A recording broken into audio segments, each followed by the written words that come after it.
जब ये विपक्ष बोलता है कि माइक बंद कर दे, उस माइक का कंट्रोल वहाँ पे बैठे किसी भी व्यक्ति के हाथ में नहीं होता है, उस व्यक्ति के खुद के हाथ में होता है। बंगाल की मुख्यमंत्री ममता बनर्जी जी एकदम से उत्तेजित होकर उस बैठक को बीच में ही छोड़कर चली गई। मुझे लगता है ये आचरण गलत है।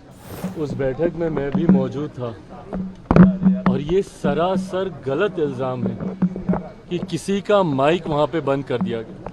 पहली बात तो जब ये विपक्ष बोलता है कि माइक बंद कर दे, उस माइक का कंट्रोल वहाँ पे बैठे किसी भी व्यक्ति के हाथ में नहीं होता है, उस व्यक्ति के खुद के हाथ में होता है।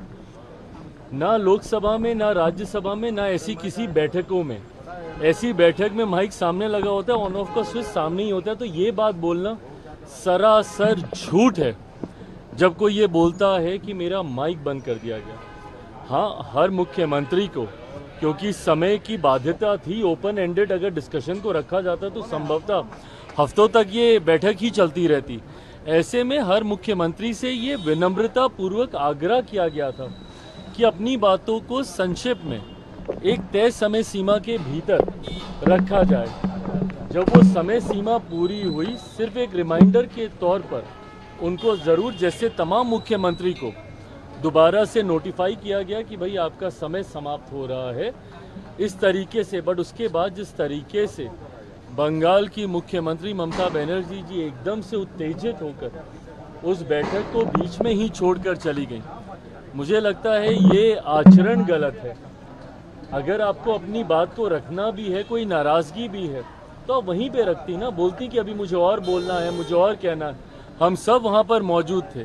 प्रधानमंत्री जी स्वयं उनको सुनना चाहते थे, वित्त मंत्री जी स्वयं वहाँ पे मौजूद थी, वो भी चाहती थी कि भैया क्या बजट को लेकर वो अपनी बातों को रख रही हैं।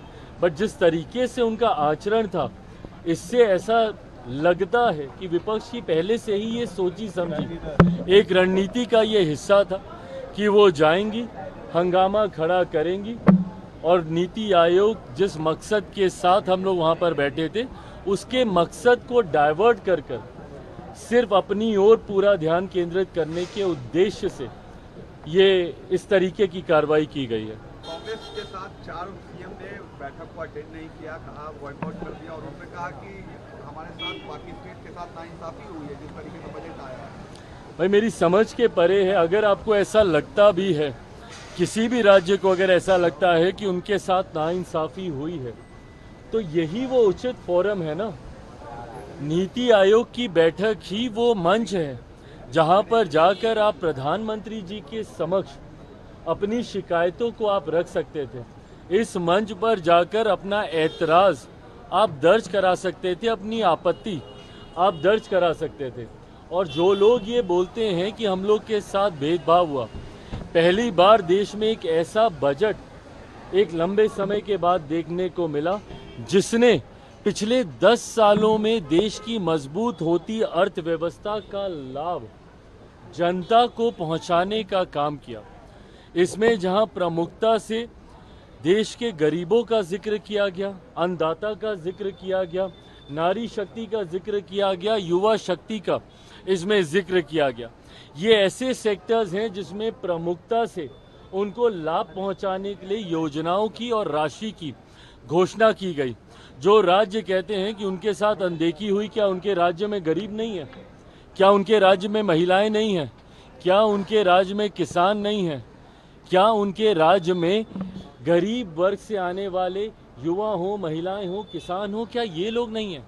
तो सिर्फ राजनीतिक हंगामा करने के लिए, और मैं दावे के साथ कहता हूँ कि भाई ये लोग पिछले बजट भी निकाल कर दिखाएं कि किस किस राज्य को कितना कितना आवंटन किया गया है जब सरकार कांग्रेस के नेतृत्व में चल रही थी। यूपीए की सरकार हो या उसके पहले की सरकार हो, कितने राज्यों का जिक्र किया गया।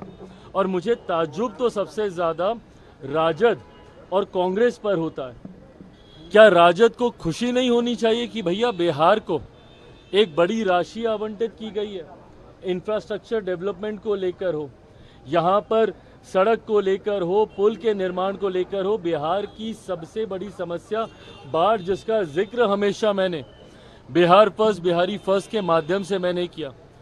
उस बाढ़ को लेकर लगभग 11,000 करोड़ की राशि अलग से आवंटित की जाती है, ऊर्जा को लेकर अलग से राशि आवंटित की जाती है, इंफ्रास्ट्रक्चर को लेकर राज्य में अलग से राशि आवंटित की जाती है।